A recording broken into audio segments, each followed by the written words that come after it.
Good afternoon, and welcome to our third and final part of the 2022 East Bay Leadership Series. My name is Kristen Connolly. I'm the president and CEO of the East Bay Leadership Council. Thank you so much for taking time out of your day to be with us for this webinar, Race in America, Advancing Black and Latino Economic Mobility.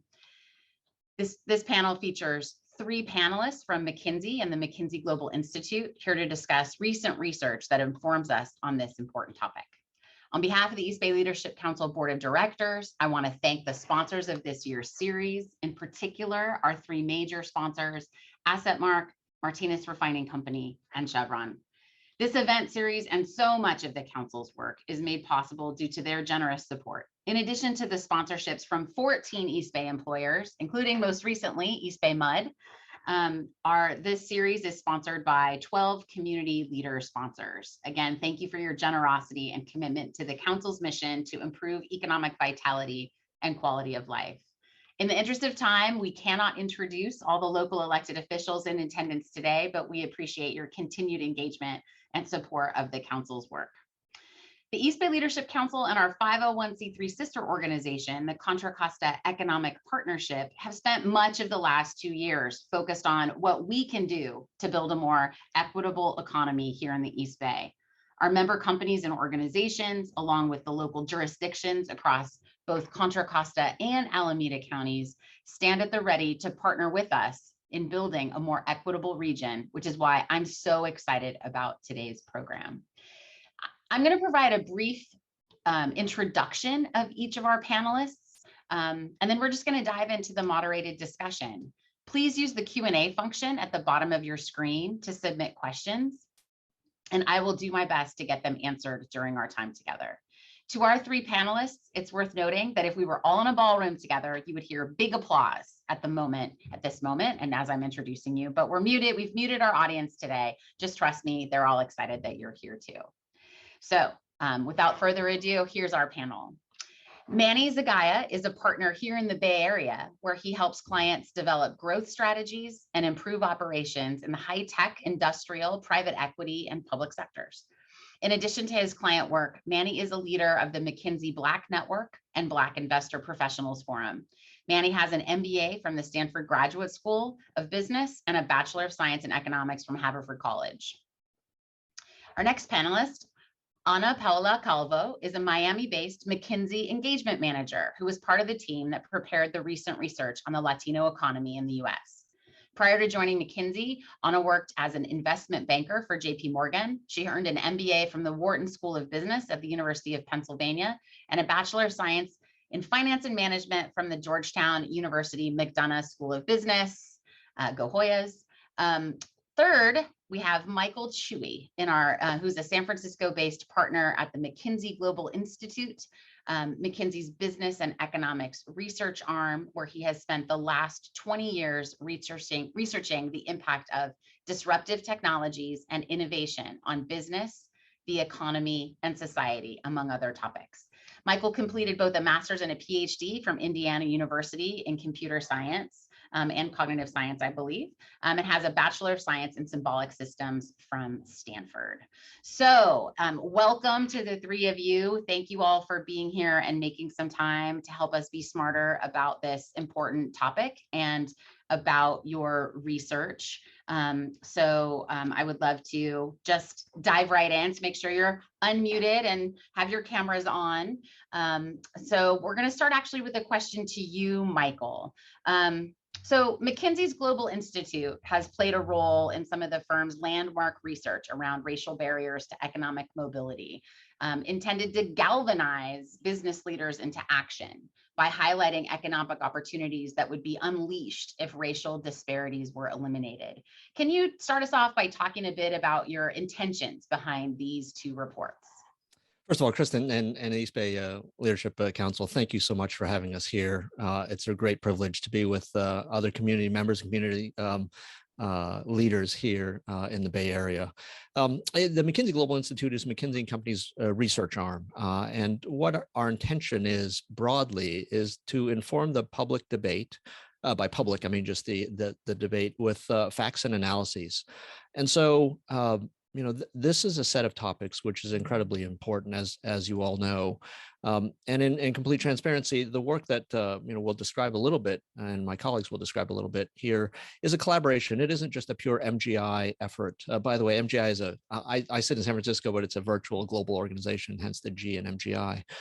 But post George Floyd, we've had a number of colleagues, many included, who have been working on racial equity for Black Americans. But in that time frame, as a firm, we also founded a McKinsey Institute for Black Economic Mobility. And so, one of these reports is actually a collaboration between MGI and BEM, as we affectionately call it.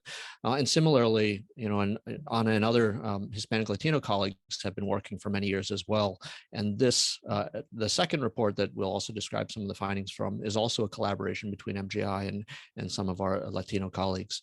And number one, obviously, there's a moral imperative for us, Kristen, as you were saying, to be more equitable, to provide the opportunities that everyone should share in those opportunities that we have in this great country. And that, unfortunately, because of the markets and systems that we've set up, has not necessarily been the case to the extent to which is true. But the other thing that we have the privilege of having is a whole set of apparatus, a whole set of practices about understanding the economic impacts of different things, of different factors. Now, I noted from Kristen's introduction of my colleagues that they have a lot more accounting background than I had. I'm joking around, guys. I'm sorry. But in any case, we do understand how to understand the economy. One of the themes that we've talked about as a firm and also within MGI is sustainable, inclusive growth. We talk about sustainability. A lot of people think about it as ecological sustainability. That's definitely true, right? Climate change, all those things. But in order for us to thrive as human beings, we need to have an environment that continue to be sustainable. We need growth. We need economic growth in order to fund everything that we do.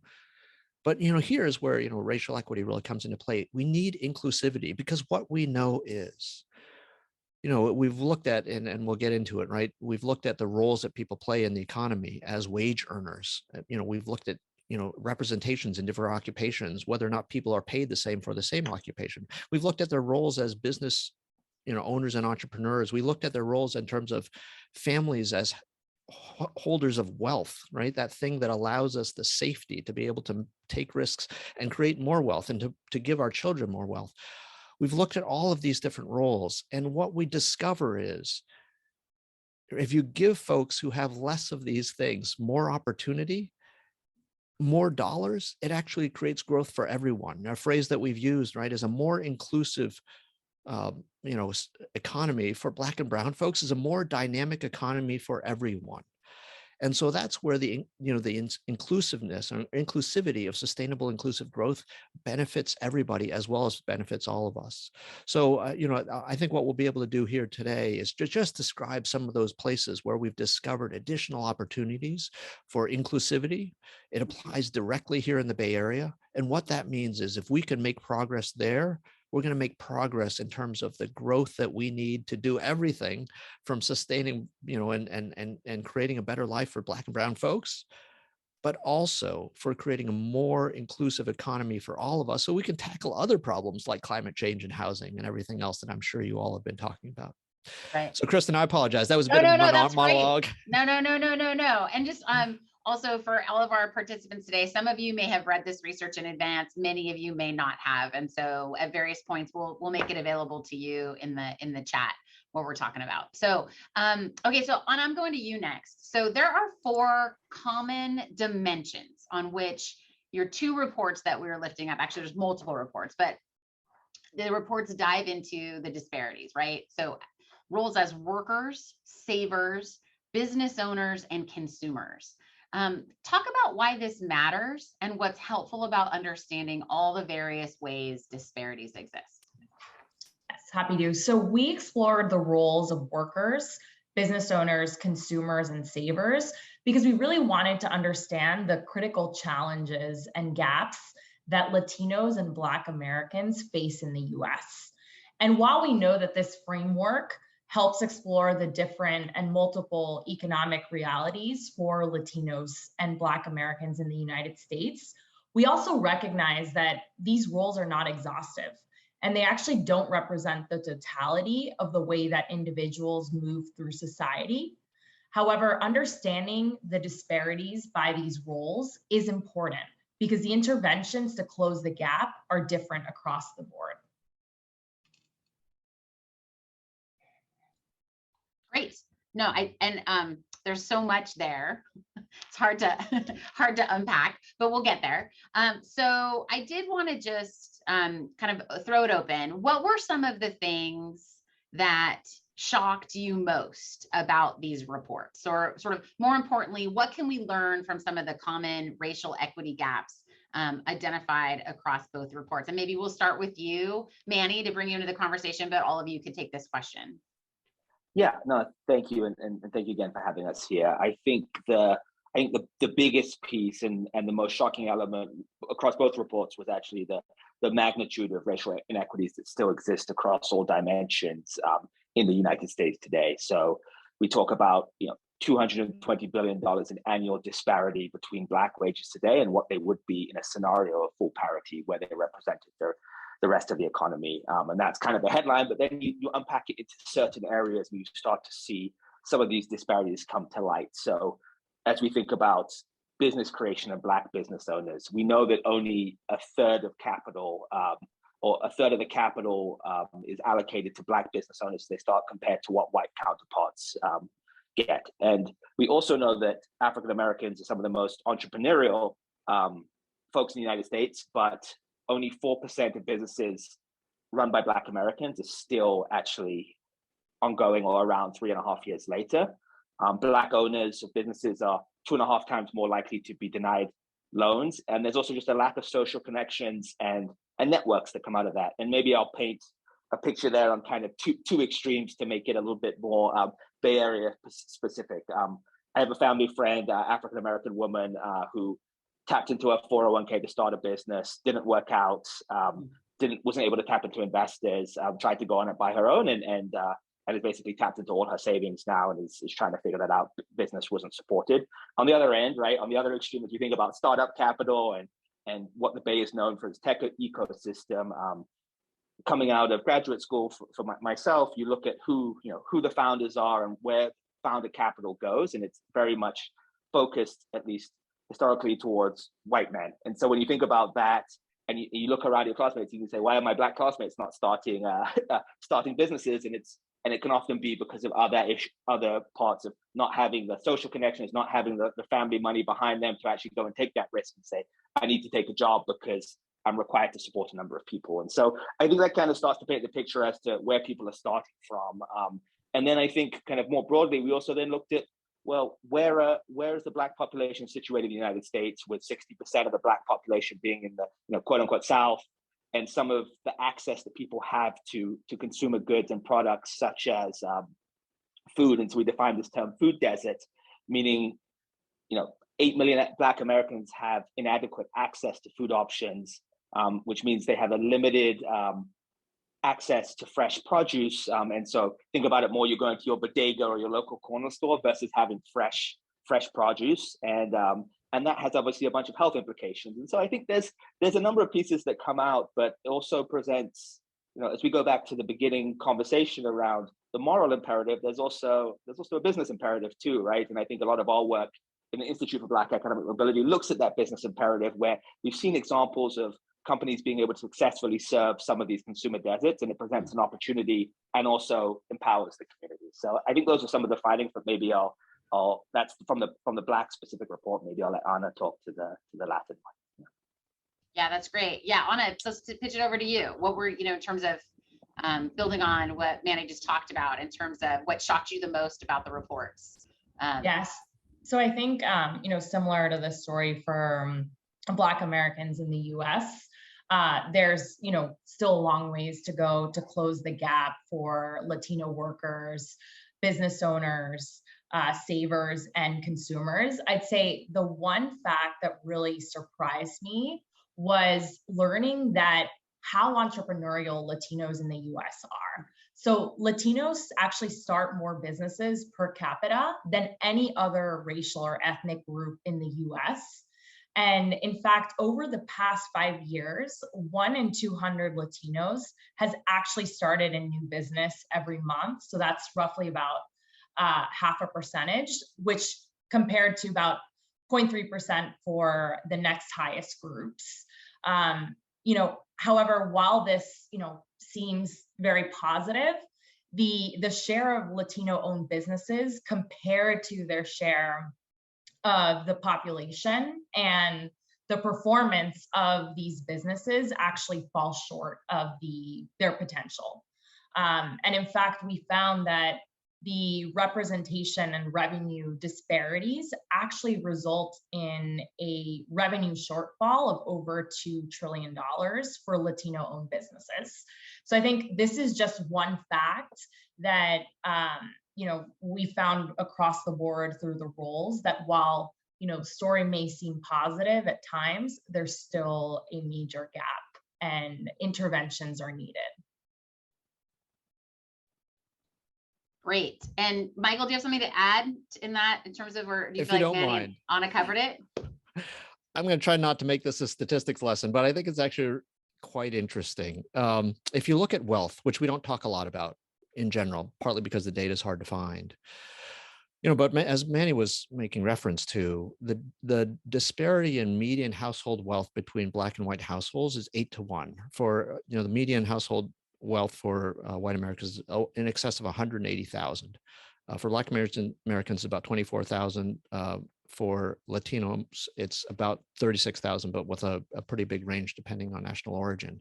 So those are huge disparities and things that we really need to challenge, because in fact, wealth does give yourself, your family, the opportunity to do things that it couldn't otherwise do. But the other interesting thing is that's the median statistic. If you look at the actual distribution, right? So people know about means as averages, medians, and modes. Mode means the most common in a distribution. And the most common wealth for Black households is 0. The most common household wealth for Latinos households is 0. The most common household wealth for white Americans is 0. It's not the majority, but the way the distribution actually looks like, if you wonder, let me put it a different way, if you wonder why so many people feel like they're living on the edge, it's because they are living on the edge. They have no net wealth. And so, I think it's just really important, like, it's really important to look at the math. No, but the point is here, you need to look at the entire distribution where folks are. And so while we do, even at the median level, have these great disparities, one of the biggest problems is the number of people who either have 0 or negative wealth because of debt, because those folks actually have no personal safety net for themselves. That is literally living paycheck to paycheck. And I think that's one of the things that we want to lift up as a challenge for folks and for our systems. Wow. No, thank you for adding that piece. Doing the math, it matters. So next question, just in terms of both reports, a small percentage of occupations accounts for a significant percentage of racial wage disparities. Can you talk about the findings here for both reports? And Anna, we'll start with you. Yeah, happy to. So talking for Latinos in the US, 50% of the actual wage gap exists and is attributed to representation in just 4% of industries. So that includes 1, academia. So that includes elementary and middle school teaching, as well as post-secondary teaching. 2nd, management. 3rd, professions that require postgraduate degrees such as law and medicine. And then finally, STEM professions like software development. And I think the one case I always like to bring to life is that, despite the fact that Latinos in the US actually represent 17% of the US labor force, they only account for 5% of physicians and lawyers in the US. And through our research, we actually looked at the career pipeline for Latino physicians. And we actually found that the critical bottleneck occurs at a point where only 6% of medical school applicants are Latino. So through our research, we really tried to also understand potential drivers so that we could have interventions to address and close the gap.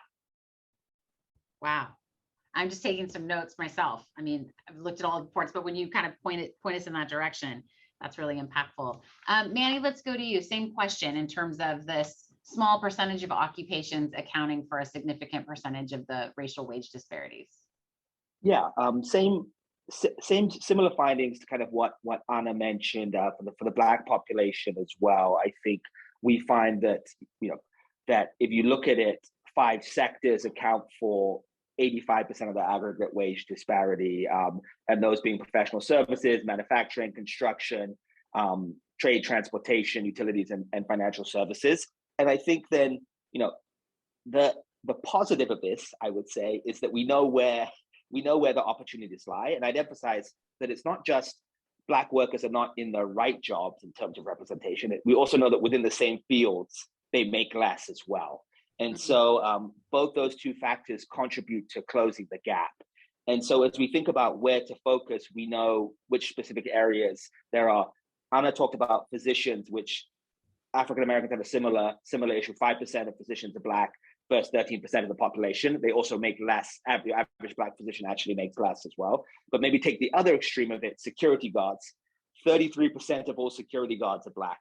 And that job on average pays about $25,000, right? And so you have this overrepresentation in some of these fields which are not as high paying. And when you look at kind of some of these supply diversity initiatives, sometimes the trap that companies fall into is focusing too much on some of these lower paying professions and say, well, I have a diverse security company, or I have a diverse janitorial services, where actually, if you think about it from the wage gap that Michael was talking about, how do you start to empower folks in different professions which pay more? And so that's on the kind of the right professions. And then I think we talked a little bit like within roles, we know in corporate America, and we've looked at this, Black employees account for 12%, so almost on parity with fair share entry-level employees, but they're only 4 to 6% of actual leadership. And let's not even talk about executives, which we know we can count on our hands. You can probably name that. And so when you think about that, and you think about this missing middle we found at the management level, that's where people start to fall out. And fixing that rung also will help drive some of these issues and drive some of the wealth creation disparities that we're seeing. Great. No, thank you both. I think that's really helpful in terms of beginning to develop our further understanding. So both reports do talk about the wealth gap, and Michael talking about the mode for Black Americans, Latinos, and white Americans. The mode is $0 in terms of wealth. What else can you tell us about, because the wealth gap is something we as an organization have been looking at and trying to help build a more equitable economy. So what's important to understand about the wealth gap in these reports? Manny, let's have you go first on this one. Yeah, absolutely. And I think Anna started to lay out some of the kind of the inputs, how we looked at it. And you think about the 4 areas, kind of 2 assets, 2 are kind of income generators. So you start with kind of community context, which is just kind of where families begin on the wealth building process. And so what access do you have in your community to schools, hospitals, food, healthcare, et cetera? Broadband is kind of an issue. And what does that look like? And we know that the 16 states, kind of I referred to it earlier, kind of the South, are home to 65% of Black residents. And those all perform below the national average on some of these metrics around healthcare access and broadband. And I think, as we contextualize it locally in the Bay Area, also worthwhile looking at kind of how that plays out on kind of access to opportunities, whether that's schooling at a district level as well as healthcare. And so that's the first on the community. I think the second on the family wealth, a lot of money is passed down through inheritance. And what we find is that only 8% of Black families receive inheritance, which is much lower than your average white family. Black students tend to take on more student debt, and so they have more debt coming in. So Michael talked a little about the debt, and this is kind of usually, 1.5 times they said higher than white families. And then we talked about some of the income and the savings and how those fall in. I won't talk too much about the income because I just talked about it, but on the savings standpoint, just thinking about where your dollars go, and as you think about the population that is unbanked or underbanked in these days, start to think about how, how companies interact with the community, what that means for folks. And so I'll take the example of financial services and just having people having the right checking accounts. And so being, where people are using some of these payday loans, cash checking, not overdraft fees. We actually calculated that, over the course of their life, if you could increase basic banking access for a Black individual, that's up to $40,000 in reduced in savings in terms of the extra fees you pay, and that many of us take for granted that we don't have to pay. And so I think you think through these different 4 areas, you start to say, well, what are some of the pieces which tie into solving this wealth gap? And it's not a one answer fits all, but there's a number of different pieces that come together to start to say, how do I make change? And on a probably a similar story, but what would you add in this context about what we need to know about the wealth gap as it relates to the Latino economy? Yeah, it's a very similar story. And we also looked at the 4 components. I think the 2 things that stand out are, one, the inheritance piece. So Latinos, only 6% of Latinos actually receive, 6% of Latino families actually receive an inheritance. This is 4 times lower than what it is for white families. And then I think the second thing that is very particular and unique to the Latino community in the US is the fact that Latinos send remittances or to family outside of the US. And we conducted a survey where we actually found that 32% of Latinos actually do send remittances to family outside of the US. And more than 2/3 actually send up to 30% of their income abroad. So that really, constrains Latino families from saving and accumulating wealth over time. Wow. I'm just going to note there's an unusual helicopter outside of my office right now. So if it becomes difficult to hear me, let me know. I hope everything is okay here in downtown Walnut Creek. So recent research from McKinsey's Institute for Black Economic Mobility highlighted racial disparities that exist for Black consumers. We alluded to the food desert and some of those other things, but there, it talks about both the social and the commercial benefits of actually addressing these issues. What's important for companies to understand about this research? Yeah, I can take that one. So I think first and foremost, I think what we found and we looked at it is that the Black consumer market is growing and growing quite rapidly. That's 6% a year, and that's a till 2030, and that's a combination of both population growth, but also people having increased more so people having increased purchasing power. And so that's $1.7 trillion market in 2030. So it's large, right? If you combine that with the Latin population and where the demographics of the country are going, if you look at the Black and brown population, it's a huge and growing market and needs to be addressed appropriately. I think, though, as you think of that, we also found that, well, companies need to cater to Black consumers in a different way. And so there's different buying patterns, different trends, and the consumers are often underserved or unsatisfied. So we found that 81% of Black consumers are willing to switch brands. And so there's this view that there is purchasing power that's up, quote unquote, up for grabs. And we found a huge differential between companies that perform well with Black consumers versus companies who underperform. And so when you think about getting your fair share as a company, there's real value to tailoring your proposition to the consumer demographics.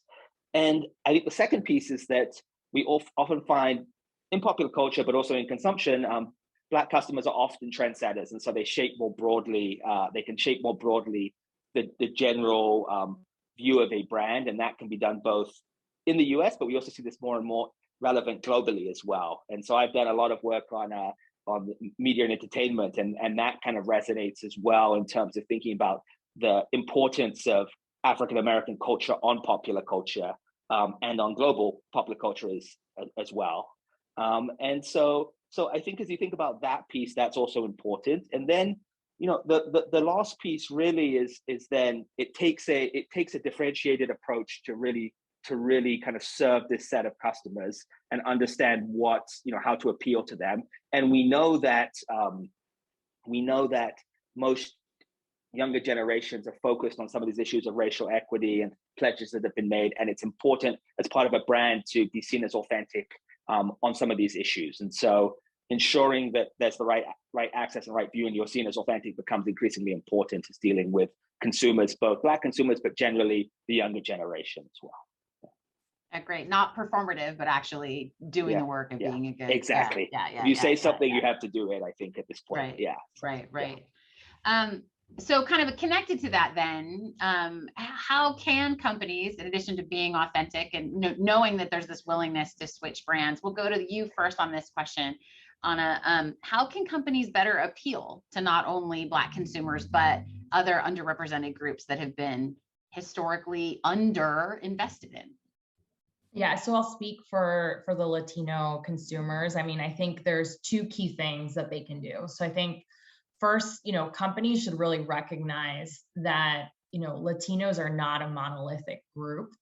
And what I mean by monolithic is that preferences vary by country of origin. So Latinos that are of Mexican origin may have different preferences than Latinos of Puerto Rican or Cuban origin in the US. And so companies should really tailor their goods and services to appeal to the Latino subsegments.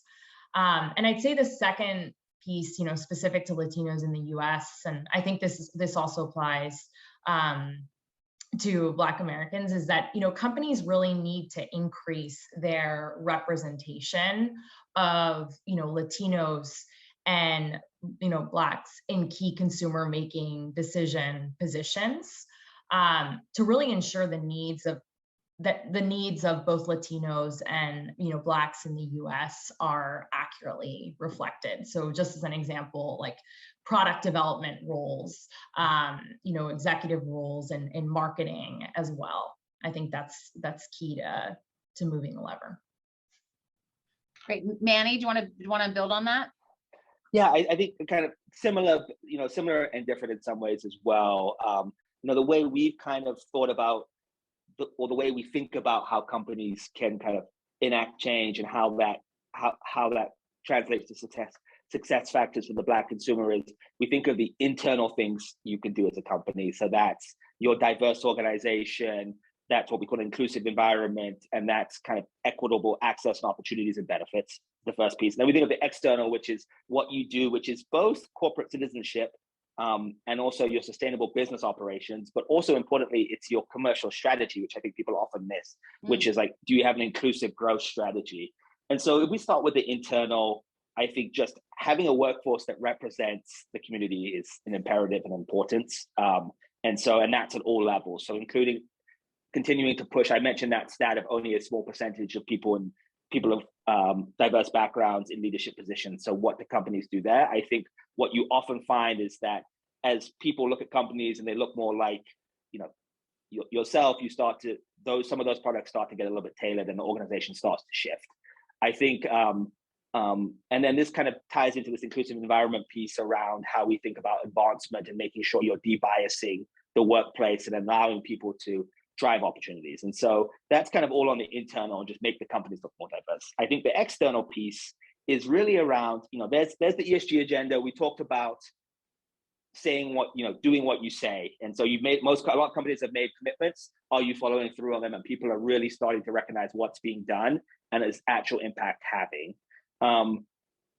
the piece around business operations, we talked a little bit about like the security guard example and supplier, what's called supplier diversity or business diversity, but how do you think about your business operations? Who are the suppliers you work with? Who are your customers?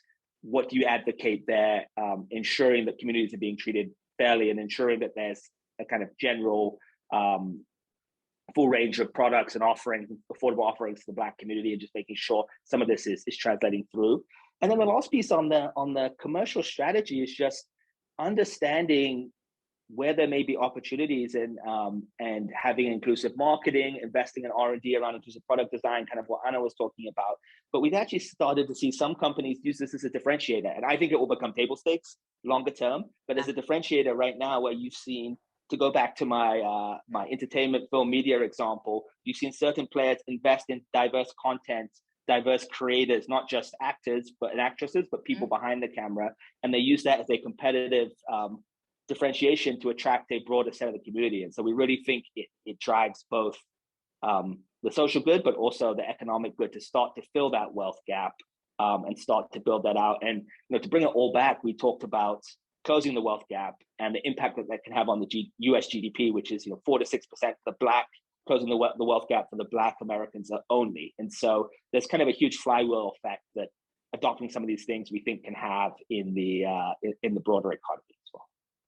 Well, a couple of things that you said there, Manny, actually, we're going to shift gears and go to the questions that have been coming in from our highly intelligent, engaged, amazing members and individuals who are here today. So just on the point around, so we had a question about business and about Black businesses, and wondering if you have any statistics or the report dealt with at all with supply chain economics from a racial lens. And maybe Anna, you dealt with this as well, but are Black and brown folks, leaders, paying more for B2B goods and services, and thus resulting in more expensive costs to their end consumers? That was a question that came in from our past board chair, Dr. Vic Baker. So didn't know if you had anything around supply chain economics.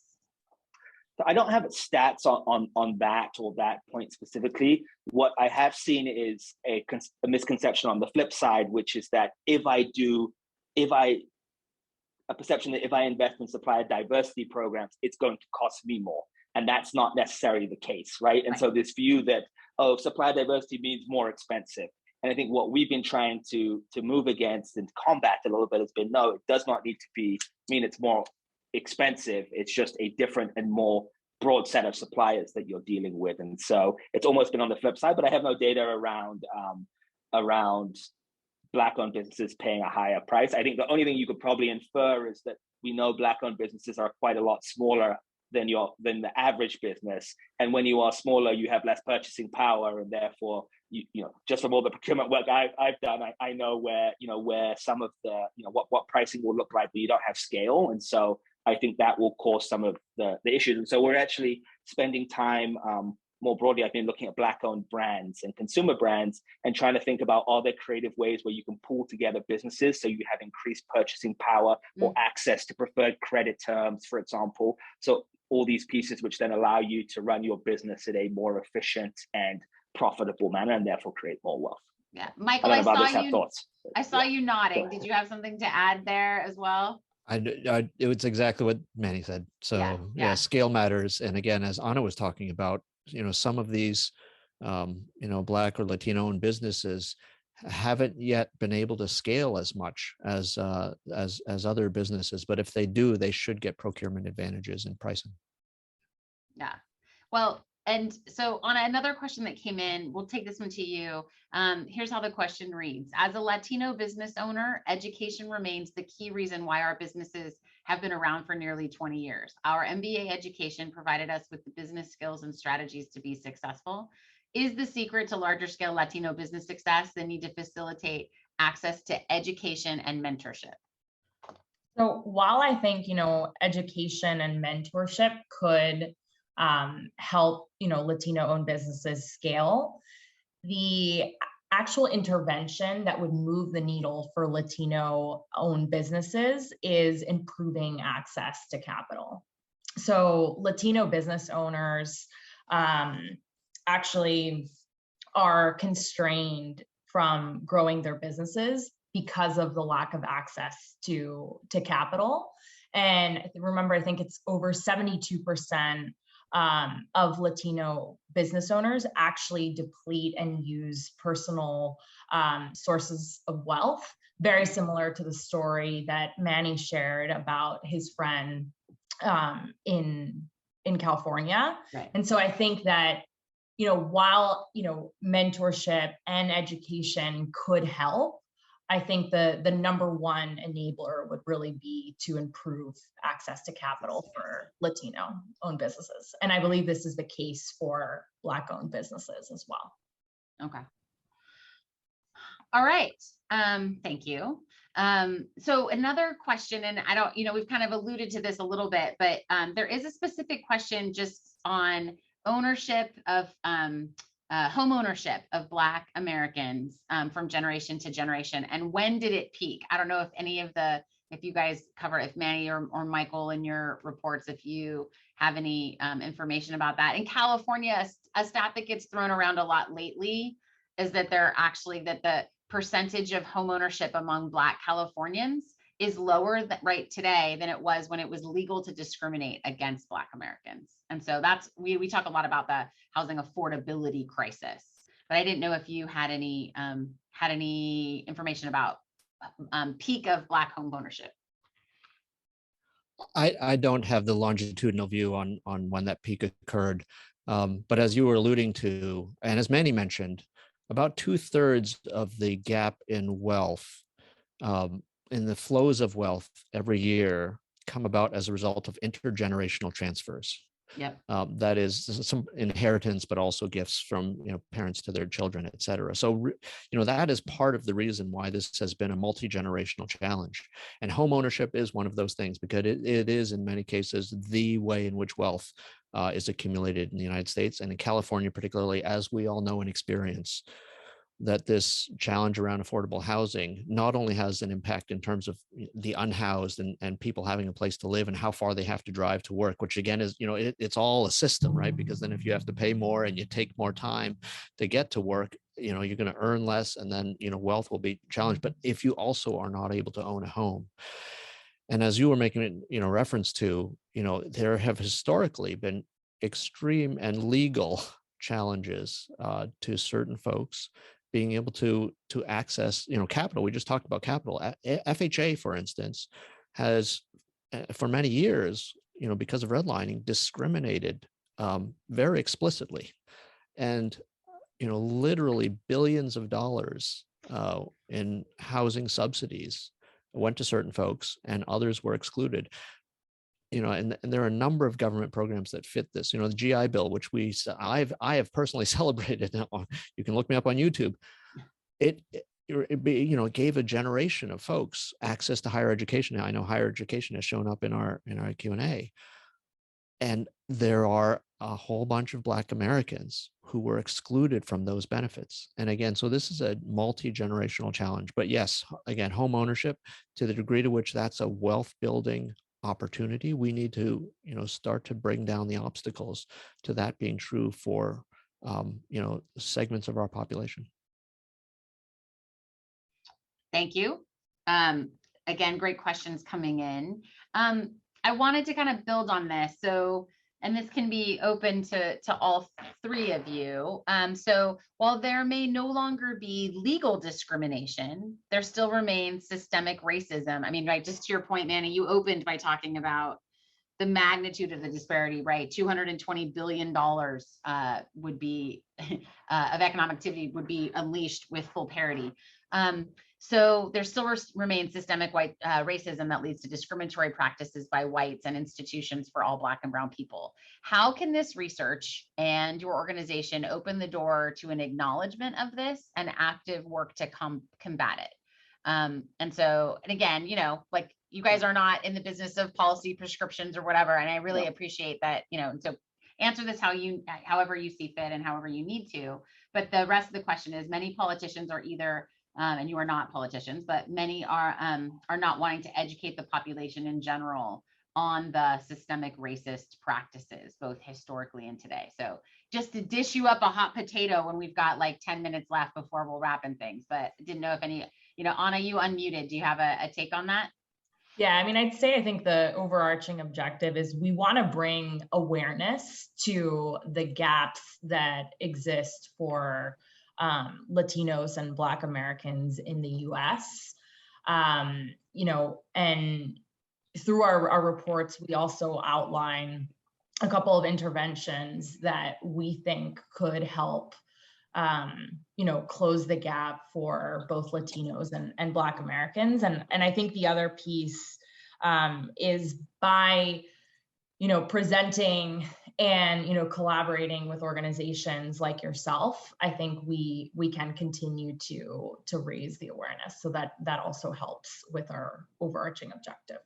Yeah. Not sure, Michael or Manny, if you have anything to add.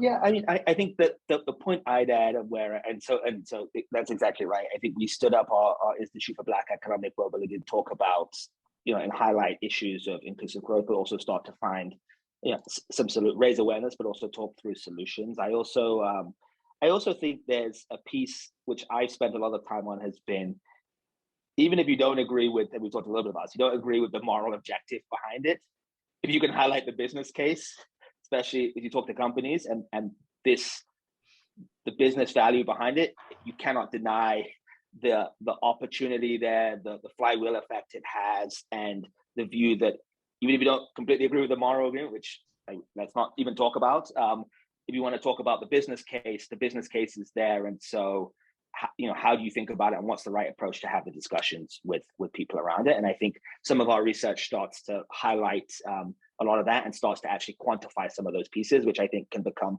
quite powerful when a lot of the things we highlight or people know and people experience, and you talk to Black Americans, Latino Americans, they'll tell you, yes, this translates to what I'm experiencing. But if you can actually quantify it and put some kind of sizing behind it, it also starts to then show the magnitude of it and start to have people to pay attention. So I think we're trying to do that more and more through our research.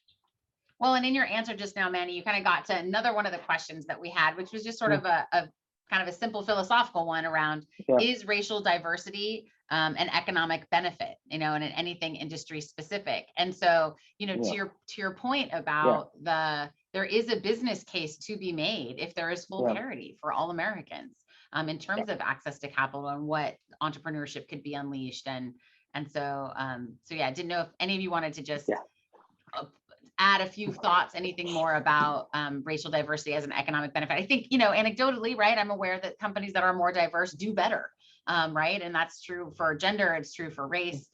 So I didn't know if any of you wanted to just add on that before we kind of do our last couple of closing questions. Yep, it's okay. Go ahead, Michael. Michael, go for it. I feel very strongly about this. Michael, go ahead. I do too. But because the moral imperative, right? But just to try to make the economic case, right? Here's I'll put it in somewhat crass terms, right? People who are low income spend more of their money, and if we can get more people to there, that increases, the consumer spending, which increases our economy. And so, to the extent to which lower income occupations, as Manny was talking about, and Anna mentioned too, are overrepresented by Black Americans and Latinos, anything we can do to help those incomes is going to help our economy. So that's number one. Just that's the bit of the business case. But as Anna mentioned too, and Kristen, if you have a diverse leadership group, those companies perform better, partly because they're actually able to make decisions that affect these far growing, right? We know in California which populations are, growing faster than others. That is the consumer market that you can appeal to. And I'm not saying that you need a Latino decision maker in order to appeal that, but gosh, it oftentimes helps. And so I think, again, having those people in decision-making places of authority can actually allow you to better serve the customers that you're trying to serve. Mm-hmm. Manny, did you want to add anything? You said you felt strongly.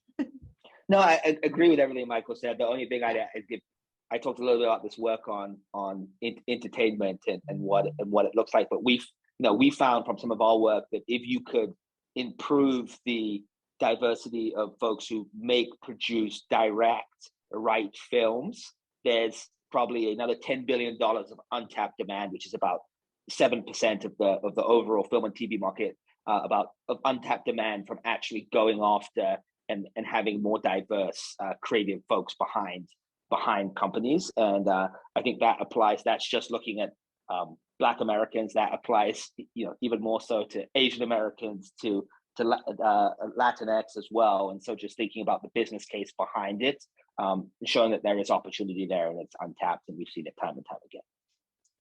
Sorry, I don't want to talk too much, right? Yeah. But right, Anna mentioned, and Manny as well, right? The high rates of entrepreneurship. And so and these folks, they're scrounging for growth capital, right? They actually don't have as much access, right?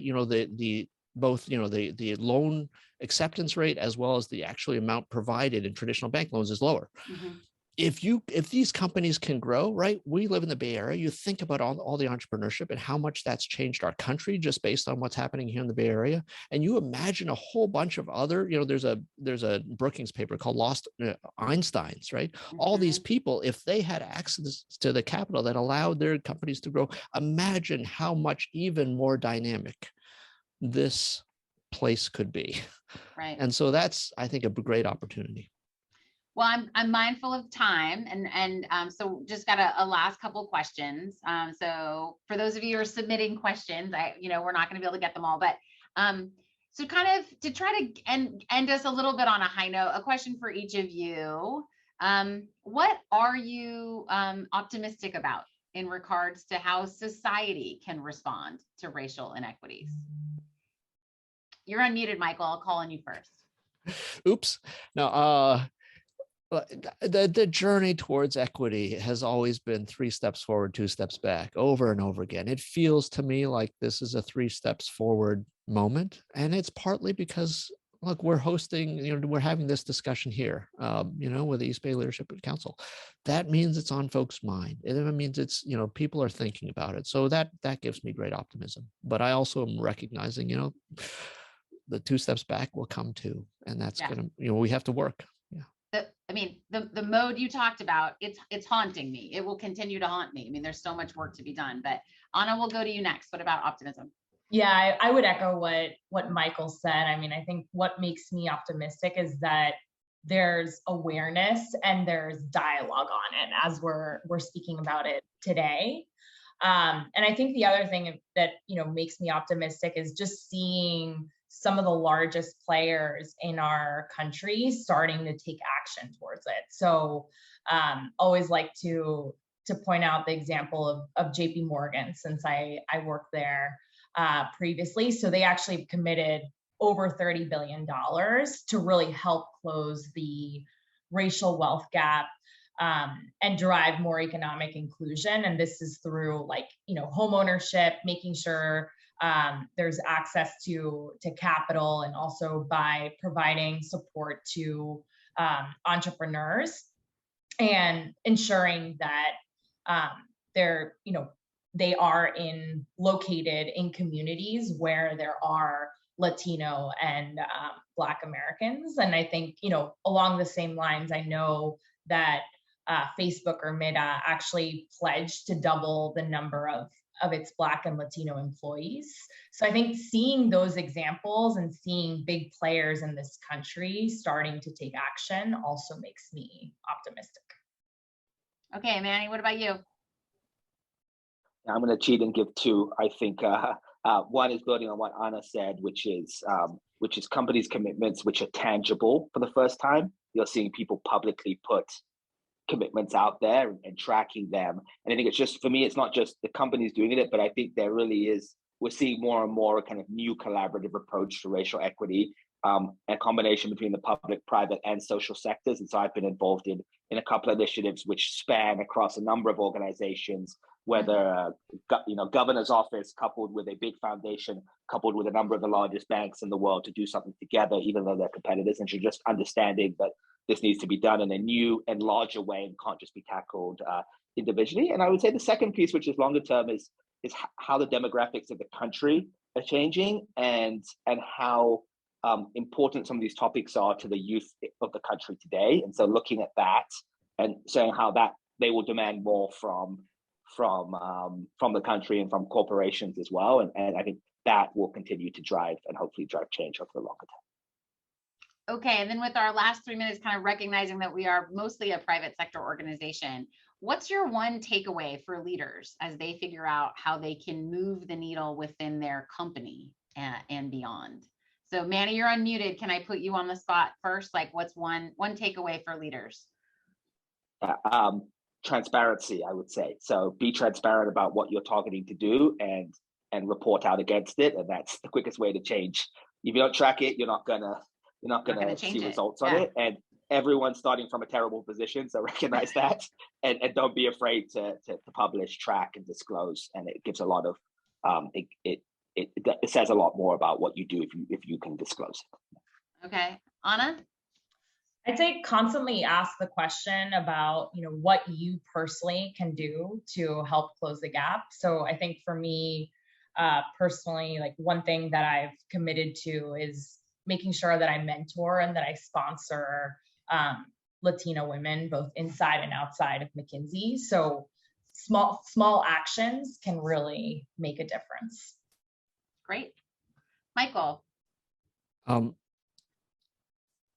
a data geek, so I'd say collect data on representation, act on inclusion. And by the way, on representation, as Anna mentioned, right? I'm Asian American, for instance, right? Also not a monolith, right? There, Right. Collected by gender, collected by other things, because that will get you to figuring out, like, why aren't we, at the same level as the entire Bay Area in terms of representation? But the thing you can actually act on are the things that Anna mentioned, in the way that you make people feel, the way that you support them, the way you sponsor them. Right.